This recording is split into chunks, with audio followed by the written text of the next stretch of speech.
live. Hello. Hello, good afternoon. Thank you so much, Ed. I'm super excited about this episode. We are at our 99th episode of CityClips Live, and we focus on North Florida business and tech. Really excited to have CEO of Weatherstem, Ed Mansouri. Before we dive in, would love to just mention briefly for those who are not familiar, he's the founder and CEO of Weatherstem, a company that blends weather, data, education, and public safety into one powerful platform. With a background in meteorology and engineering, and previously built one of the earliest e-learning platforms with ucompass.com before turning his focus to weather technology. Weatherstem provides real-time, hyper-local weather data to schools, emergency managers, and sports organizations, combining sensor networks, AI, and live weather imagery into a smart, scalable platform.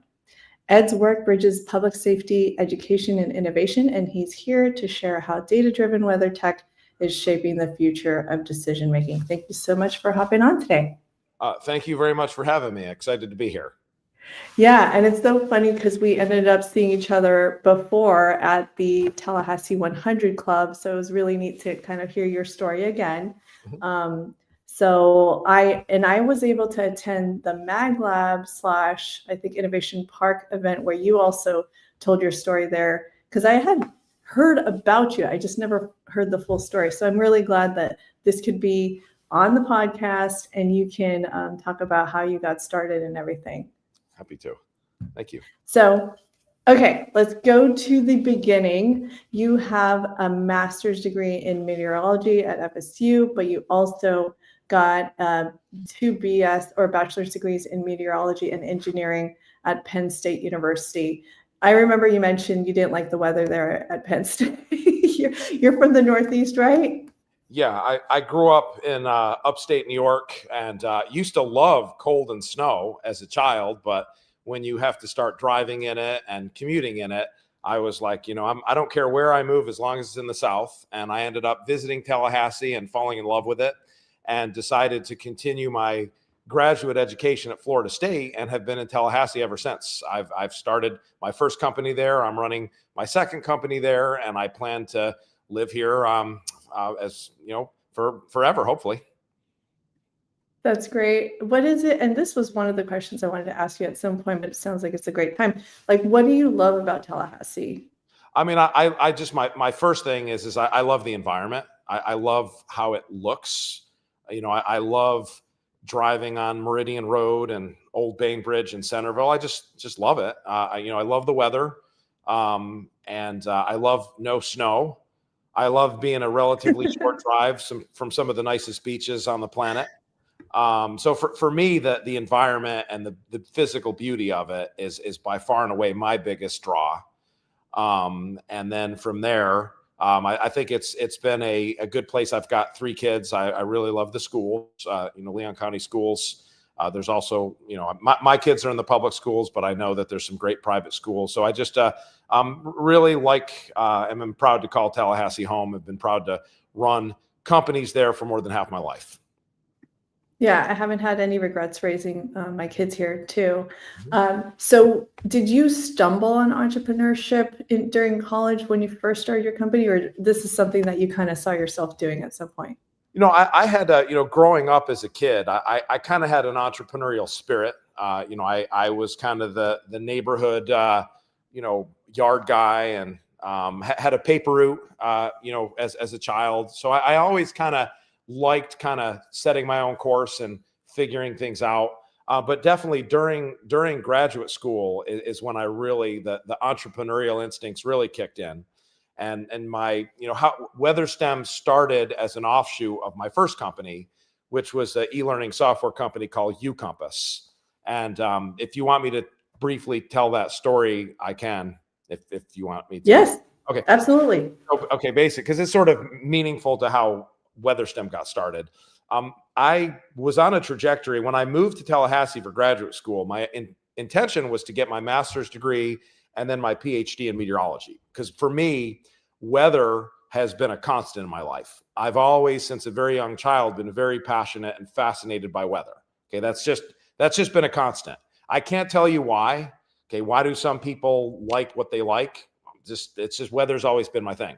So I was on a trajectory my goal was to become a faculty member. I wanted to get a PhD in meteorology and make that my life focus.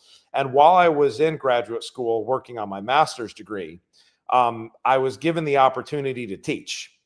And they have general electives in a lot of different courses. And of course, the meteorology department at Florida State has an introductory meteorology course for non-majors, a 3-credit course. And one of the professors that was supposed to teach it, I believe, if memory serves me, I think he had like a stroke before the academic year started. So they needed to look for graduate students to teach the course.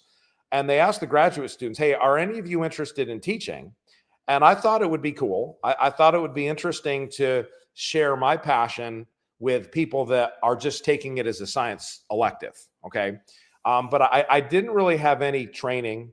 No disrespect to the university, but they didn't like say, this is the book you should use. This is a syllabus. I was basically like thrown to the wolves and was teaching about 200 undergraduate students. And meanwhile, my research in graduate school, like what I was deliberately there for, was pretty programming oriented. Okay. So this was the late 90s. And my research project was a satellite that could measure rainfall from above. Okay. So like a satellite that looks down on the clouds and estimates how much rain is being produced in those clouds. So Wow. I was responsible for taking data from that project and disseminating it over the web to the scientists around the world that were working on it. So I was like a web developer in the very, very early infancy of the web. Okay. So I was cutting my teeth on some of the early programming languages that were being used for the web, like Perl, okay, and PHP, and like CGI scripting. So meanwhile, the first few weekends that I was teaching, I was carrying big stacks of paper home with me to grade papers. And I was like, well, wait a second here. Why couldn't I create a web page and tell all these students, okay, either you have your own computer or you can go to the computer lab, go to this web page, put in this username and password and take your test. So I don't have to waste my time grading your tests. So I did that to save myself time. And then lo and behold, I found out that there were companies out there that were starting up that were actually doing that and making money. There were companies that had products that were named an LMS, a learning management system. And I very quickly became more intrigued with the idea of using the web to teach and to learn than what I had originally went to school for, which was to pursue a PhD in meteorology. So I finished my master's degree, and then I decided to start an online education software company called UCompass. This was 99. And then that company went on, its primary product, which was a learning management system called Educator, went on to serve, well over 5 million students and generate over $50 million in revenue. And it's still today, a lot of your listeners or viewers may themselves or may have children that are taking courses from the state's Florida Virtual School. Okay. Well, the learning management system that the Florida Virtual School uses is that the origins of it are that learning management system I created way back in 1999 that I made a company out of. Okay. So I did not pursue my PhD. I wanted to spend that time, starting and running a company. So UCompass for about 16, 17 years was my primary focus. And it was out of that project that Weatherstem got started. Right. And, long story short, one of my big clients and projects was the state's Florida Virtual School, which is a state-funded online K-12 school. And I was having a conversation with them circa 2014, and the topic of science electives came up. And they have some really cool courses that kids can take for high school credit online. Like, there's one in oceanography, and there's some in like the agricultural sciences.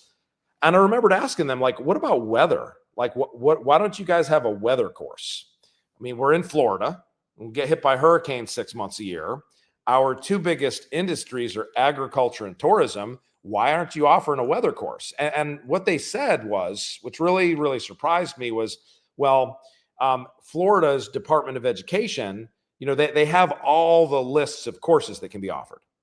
and those courses are aligned with specific standards, and there isn't a meteorology course. And I looked further into it, and I found that of all the courses that high school kids were offered, there was one course called Earth Space Science that had one of like 12 units about weather. And I thought that was strange because I know there's other states that offer high school meteorology. I met students when I was in undergraduate school for meteorology that had taken high school meteorology. So, that was sort of the initial genesis of the idea for Weatherstem. So originally it was like we started creating just simple lessons about weather. And if at some point I'd be happy to share my screen and show what I'm talking about. I'll just, very quickly, like if I went to the website, Sure. now, if I went to the website, weatherstem.com/learn, okay, there is a ton of public free educational content out here, okay? And there's also a full meteorology course. So that was what we did. We just got to work creating like content, educational content about weather for Florida's K through 12 students. Okay. I'll stop sharing just so that I don't, okay. I can go back to sharing some other things if any other pertinent topics come up.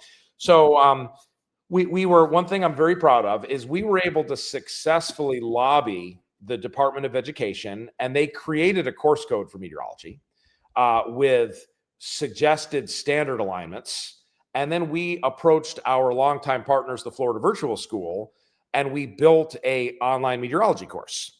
So I'm very proud that there are thousands of students across Florida and beyond that have taken our meteorology course for credit.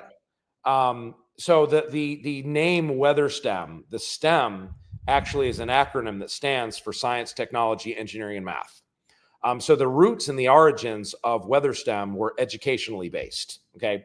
So after a while, so when it really started to take off is I says, okay, well, we've created a whole bunch of course content. We've created these courses in meteorology.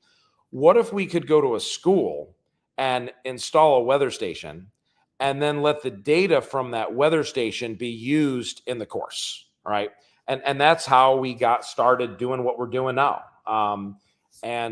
But fast forward, weather education, there's not a lot of money in weather education, right? So we realized that if we wanted to have a actual entrepreneurial initiative that was weather focused, we were going to have to figure out a way to make money. So we ended up focusing on what our current focus is, which is the intersection of weather, health, and safety. And that's been a really exciting story that has seen us do some really cool, innovative stuff in the Tallahassee area, across Florida, across the United States, and now even internationally. Okay, so that's sort of a compressed version of how Weatherstem got started. I ended up becoming so passionate about running a company that was weather focused that I sold UCompass in 2017, and then was able to since then focus my full-time energy on running Weatherstem. Wow, that's awesome. Going back to the UCompass days, did you get any assistance in like how to secure that contract with Florida Virtual Schools? Not really. There was so much of like when I came up, in the quote, the .com boom, I never raised any capital. And I'm not saying that was good or bad. I back in the day, you walked into a venture firm with a business plan and they'd throw venture capital money at you. I just was able to come up with an idea, work really hard, figure out a way to go market it and start getting customers. And, as far as that particular Florida Virtual School opportunity, interestingly, like our early business success with UCompass was in Texas, because Texas, you've got kids in Texas that live like 2 hours away from their school building. Okay. So online education really took hold in Texas before anywhere else. And we were working with a client in Texas that was using curriculum from Florida Virtual School. And the Florida Virtual School saw our platform and said, hey, that's really cool. What system is that? And they're like, well, we figured you would have heard of these guys. They're in Florida. This guy, Ed, he's in Tallahassee. So they sort of like, we went out to Texas for our first business, and they actually introduced us to Florida Virtual School, we were in each other's backyards. Oh, that's so funny. But there was a lot, from an entrepreneurial standpoint, there's a lot to learn. There's a lot to learn about procurement. There's a lot to learn about, like, especially if you're doing business with a government entity, there's a lot to learn about, like, the whole procurement process and RFPs and RFIs. And then if you get into working with lobbyists, so there is a lot that I had to learn sort of on the job. That was neat to, I know in our previous conversation, you mentioned there's a lot of lobby firms in town. Word on the street is like, we have apparently the most per capita in the country. Yeah, I've heard of that, well, Florida's the third most populated state. Tallahassee's a relatively small city. There's a lot of big state-funded projects in Florida, and we're very fortunate. We work with an exceptional lobbying firm that has been helpful to me and our companies, both my former company and Weatherstem. So, that's great. That fact is something I think is a positive. Because a lobbyist is really, really helpful if you're an entrepreneur and have a vision with how your project or product can serve the public. Especially like GovTech related product. Yeah. Absolutely. So with Weatherstem, and I have so many questions, which is really cool because it's not just, helping the government, but you got some private clients, right? Oh yeah. And I like how you have branded stations. Yes. Too. Yep. I can very not to overwhelm the screen with constantly sharing my screen, but just as no, absolutely. I just want to make sure I do share the right one. Let me see if I can get this. Okay, good. Okay, so I'm sharing my screen right now. So for instance, one of our systems at Florida State, you can see we actually, like, our nice one of our standard weather stations, we actually will customize it with the client's colors and livery, because a lot of times a weather station will be in an elevated location, so people are going to see it. So let's make it look nice. Let's make it sort of resonate with the client's livery. So we have Weatherstem at a number of big major college football stadiums, major NFL stadiums, and what we do is we sort of make the weather station, make the technology sort of really make it look as beautiful as it is reliable and accurate. Okay, so that was sort of one of the things we started doing early on, was really trying to bring some fun and color and creativity to our products and services. Yeah, that's cool. And I could see people just signing up just because they want their own branded weather station. Well, we have a shout out to one of my team members at Weatherstem, a gentleman named Luke Honeywell. He was the very first team member that I brought on board, and his significant other is an industrial artist that studied at FSU, and she's actually the artist. Victoria Honeywell has a studio called Honeydew Studios. She's actually the artist that paints and customizes, does a phenomenal job. That is so cool. Yeah, so it's locally customized. Locally customized, locally painted. She set up her own paint shop to do these sorts of projects. So that's just a really cool way to, there's a number of really innovative companies that we have interacted with in Tallahassee, including her. Another one is Tallahassee Metal Fabricators. A lot of the stuff that we do, especially, with some of our contracts, we have to provide technology that can withstand Category 5 hurricane force winds. So they're going to have a lot of metal, a lot of infrastructure, and our partners, Tallahassee Metal Fabricators, have been very innovative, very great partners. So it's been cool to be able to find some really good talent to support us in the Tallahassee area, fellow entrepreneurs too. I'm glad you brought up talent, because I know you mentioned too, like, you have a small team, but it's great quality team members that stay a long time. And that's one of the common challenges that a lot of companies face, which is turnover, people wanting to leave Tallahassee, that kind of thing. What have you found to work for you?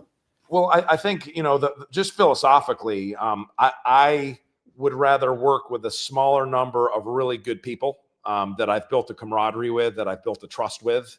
And it's just, at the end of the day, you kind of want to try to find like-minded people that buy into your vision, and you want to find ways to take good care of them. You want to offer them pay them as much as you can afford to pay them, provide them benefits for when, they need health concerns. So, I think it really goes down to, trying to find people that buy into your vision, are going to do whatever they can to support it, and then really trying to take good care of them. So yeah, I'm fortunate that most of the people that I've worked with are people I've worked with for a very long time.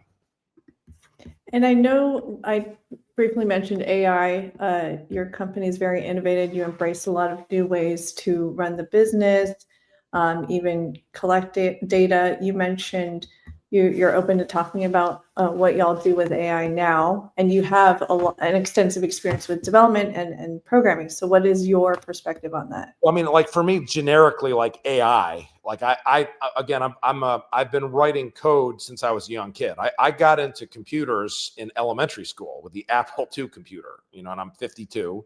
And then I've been writing software professionally more than half my life. So I look at AI as just a very advanced application of software development. Okay, a very advanced utilization of technologies that have been building for decades. Database technologies, algorithms.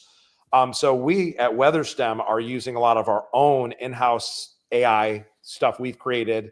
A lot of the third-party services we depend on are very AI-based. For instance, we have part of our company, we have a lot of infrastructure out in the field. We have weather stations, we have cameras, we have sensors, environmental, meteorological, and sometimes some of those systems will malfunction. So we have a lot of systems that are able to sort of self-diagnose and kind of assess, well, what's the problem? And is there something that can be done to remedy that problem before a human is involved? So I consider that sort of in the realm of AI. And then a lot of the companies that we depend on that provide us a myriad of different meteorological data products, forecasts, historical climatological data. A lot of them are built on AI-based engines, particularly Watson, which is IBM's sort of pseudo AI system. So, I sort of just generically think of AI as just a really kind of advanced application of software development. So, of course, we're doing a lot with AI, and we'll continue to do a lot with AI. And we have some very ambitious plans for our future that I might be able to talk about before we wrap. That's exciting. I know there's so many cool things we can talk about, and I know we don't, but I appreciate that you spent the time for so many years to build here. Like, you could have picked up and left. You chose to stay here in Tallahassee and build and grow the business, or multiple businesses. Why, besides you loving Tallahassee, why did you see, did you have any challenges along the way growing? And yeah. And I mean, like my decision to stay in Tallahassee is I told you in full disclaimer, I love Tallahassee. Okay. I want to remain here, but it has been it's been a lifestyle choice. Okay. That there has nothing about nothing about my decision to stay in Tallahassee has been based on what's best for our business. Okay. Other than some of the partnerships we've been fortunate enough to find. Especially with UCompass, most all of my software developers that I was working with were remote. Okay. We had an office in Tallahassee, but I had a remote team deployed in places such as Wisconsin and, Silicon Valley, North Carolina. It was very difficult to legitimately attract software developers here to Tallahassee. Okay. And that's not a dart against Tallahassee. I'm just being honest. To me, the single biggest challenge of being an entrepreneur in Tallahassee that wants to do business outside of Tallahassee was the airport. Okay. And, especially early on, there were many, many, many times that I was driving to Jacksonville, because as a fledgling entrepreneur, if I can save $1,000 flying to Indianapolis, true story. I remember my very first trade show that I did for UCompass. It was in Indianapolis. It was going to be $1,186. I remember that exact figure to fly there out of Tallahassee. And it was $186 out of Jacksonville. Yeah, I'm going to at that stage, I'm going to drive 3 hours to save $1,000. I have to. Okay. So that situation over the years hasn't really gotten that much better. And I recognize the extraordinary efforts of the city and the city's leadership to remedy that. And I honestly don't think I really don't think it's their fault. I think a lot of people are like, damn, why is the airport so expensive? Why are there so few flights? My theory is that it has to do with Tallahassee itself. I think, if you think about Florida and all of Florida's airports, many people vacation in Florida. They go to the beach, they go to Disney. Who starts their vacation in Tallahassee? No disrespect to Tallahassee, but probably very few people. So I think there's that. And I think a lot of people I know in Tallahassee, like even, middle class, upper middle class, wealthy families, a lot of times when they go on vacation, they don't fly. They go to the beach. They go to maybe the mountains of North Carolina. Maybe they go to Disney. Maybe they go on a cruise, but they generally are not flying. So I don't think it's anyone's fault. I just think it's the nature of the beast that we're in an environment that just doesn't have a lot of opportunities for attracting more flights and attracting the volumes that are going to bring the prices down. Okay. So I'm not griping about it as if it's anyone's fault. It just kind of is what it is. And if you're going to do business in Tallahassee, either you accept that or you don't. And I've accepted it.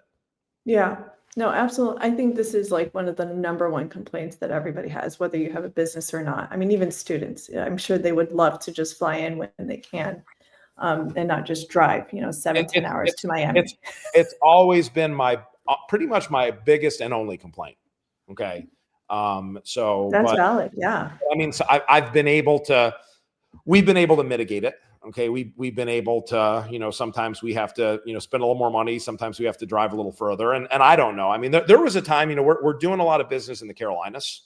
Okay. We have a lot of clients in both North and South Carolina. I flirted with a relocation to Charlotte a few years ago. But just looking at the cost of commercial real estate, just looking at the cost there, it was close to untenable, and I just quickly retreated from that idea and said, let's make do and continue writing our story here in Tallahassee. Yeah, being in suburbia and everything. I mean, Tallahassee's growing; it's changed a lot. What would you say? And sometimes I ask, especially successful business owners who've grown a significant amount of success here. Do you have any recommendations to not just the early stage entrepreneur? What about the local businesses here to help this ecosystem thrive more? That's an excellent question. I think, I don't know that anyone is really empowered to do anything about the 900-pound gorilla in the room, which is the airport. Okay. I think that kind of is what it is. But, I think beyond that, I think just, the more businesses we have, the more good, unique restaurants, the more, unique services. Like I mentioned, Tallahassee Metal Fabricators. I mentioned my friend that runs that innovative industrial art studio. I just think the more there is to impress people that are looking to come to do business here. And I think that's just basically the best thing people can do is to just work hard and to focus on, pursuing your idea. And, I think, developing relationships with our universities to try to get access to talent and invest in developing them before they leave Tallahassee. I think that's a real opportunity that the entrepreneurial community can step up to. That's kind of generic. But I think that's really the most important thing is for people to just, work hard and get their businesses going. Yeah, I think I absolutely agree. I feel like there's a lot of opportunity because there's a need for these college grads or even just students alone to start getting experience earlier on. And this is going to sound terrible. Okay. But I mean, I graduated from FSU. I love it when Florida State is doing good. Okay. But I remember like several years ago, I was at a conference at Berkeley, University of California. Okay. This was during the UCompass period. And, FSU was, I think they were doing really good. And, oh, you're from Tallahassee. All they wanted to talk about was FSU football. Okay.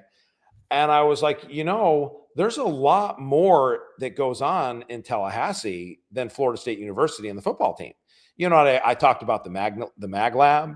I talked about some of the companies that were there, including ours. Okay, so I never want to root against FSU's football success because I know how important it is to so many different things. But it is nice when there are opportunities for other things in Tallahassee to sort of shine through. Okay, and that's I don't. Absolutely. Yeah, that's just like I said. I don't want that to be seen as FSU patriotic or whatever. But it was definitely like, huh, I mean, I'm from Tallahassee, but I'd like to talk to you about a whole bunch of other cool things that are going on there. And that's the thing. I mean, I still think there's a lot of folks in town that don't even know about the Mag Lab, the success that it's had with research coming out of there. Also, there's a large wind tunnel at Innovation Park that nobody knows about. So There's a lot. There's the Learning Systems Institute at FSU. There's just so much. There's kind of almost these silos of kind of disconnected innovation. And and I think sometimes, like I know myself, I kind of fall into those silos. I'm I tend to work alone a lot of the time. And sometimes I just don't invest the time and energy to meeting the other entrepreneurs. And if you don't get out there to do that, you don't know what's there and you don't know what might benefit your company. So it is what it is. Before we wrap up, there's a few follow-up questions, but did you ever lean on like any mentorships, or was there any folks in town that you consider as a mentor that you? There's a gentleman that I'm a very popular gentleman, nicest man. I'm sure you know Mr. Steve Evans. Yeah. Mr. Steve Evans is just such a nice man. And I think he kind of goes out of his way to identify people that, he introduced himself to me.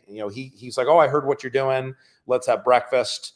And he just, I think was a really good sounding board for so many different things. And I know so many entrepreneurs have echoed that. So yeah, I would definitely consider him a mentor. And I've had the privilege of having a really good relationship with Florida State University and Dr. Gary Ostrander, long time. He was the vice president of research for many years at Florida State. And he actually has one of our Weatherstem units on his home. Okay. So that gives you an idea of the level of support that he's had and encouragement and enthusiasm he's had for what we're doing.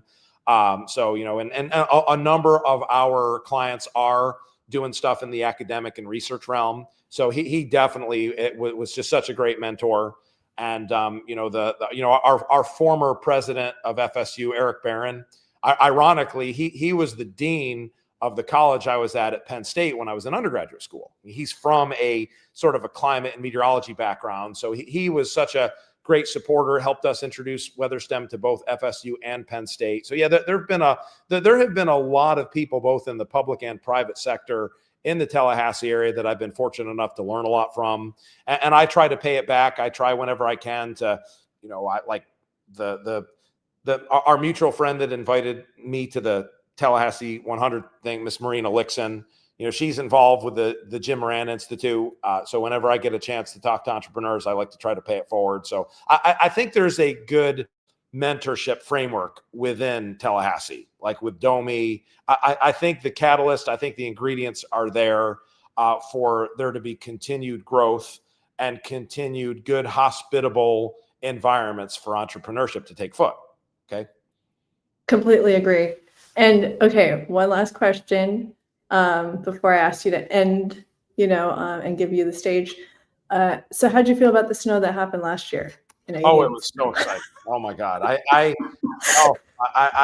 think like for years, I as a meteorologist, I had always fantasized about like what would need to happen for a legit snowstorm to hit Tallahassee. Like meteorologically, what are the things that would need to happen? And there were like 5 of them. Okay. And no, that'll, maybe it's a 1 in a 500 year kind of thing. I'll be damned if it didn't happen. Okay. And, as far as like where things need to be, where a storm center needs to be in proximity to the subtropical jet stream, proximity to good fetch of cold air, it's like literally like everything had to come together. And I don't know this for sure, but my instincts are that truly was probably like a 1 in 500 year event. Okay. I don't think we'll see that again in our lifetime. So I thought it was just so magical. I went for a walk in the height of the snow and sleet, and just felt like a little kid, just growing up in upstate. So no, it was just like, it was, if I think about what are the most exciting things I've ever experienced in my 28 years in Tallahassee, that's close to the top of the list. It's true. I mean, and my kids are hoping it'll happen again, but it's highly not likely to happen, like you said. Yeah, it was so many things had to come together for that to happen. Yeah, and it was beautiful. I mean, I saw some video clips, but also the beach had snow. Like that was the other thing. They got more than we did. Panama City Beach got like 9-10 inches. I know. That's what I was like, this is insane. So that was pretty fascinating. And let me guess that your stations probably helped predict some of that, because I was thinking it was going to be flurries. I think you can indirectly, like, all of the data from our hundreds of stations, we make it publicly available, and it does get ingested by, computer models that are both in the public and private sector. So yeah, I feel like very much, indirectly for sure, the more data that you feed into a model, there's going to be some correlation to accuracy. So yeah, for sure, the data that we're providing is being fed into those models that help make those forecasts.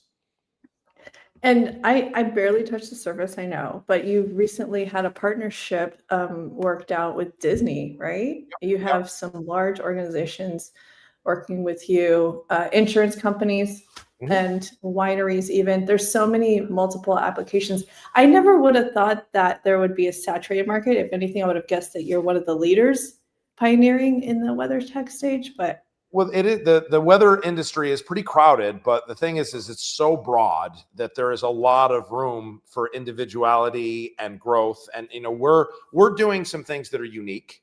And I think that like the intersection with education is truly unique, because we wanted to create a platform that both alerts and educates.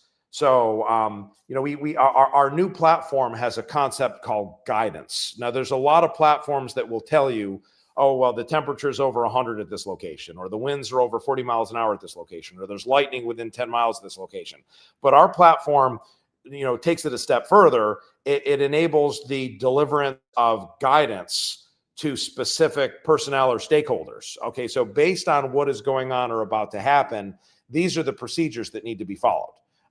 That often have implications on health, safety, asset protection, and our trajectory. What we're trying to do with Weatherstem is we want to continue to move squarely into the corporate world. Okay, we want to demonstrate that a corporation, and any corporation is going to have products and or services. How can weather intelligence help improve a company's bottom line as far as efficiency, as far as profitability? In the most generic example, like, okay, if I'm a golf course and I know next week it's going to rain, don't schedule as many personnel that week. Okay.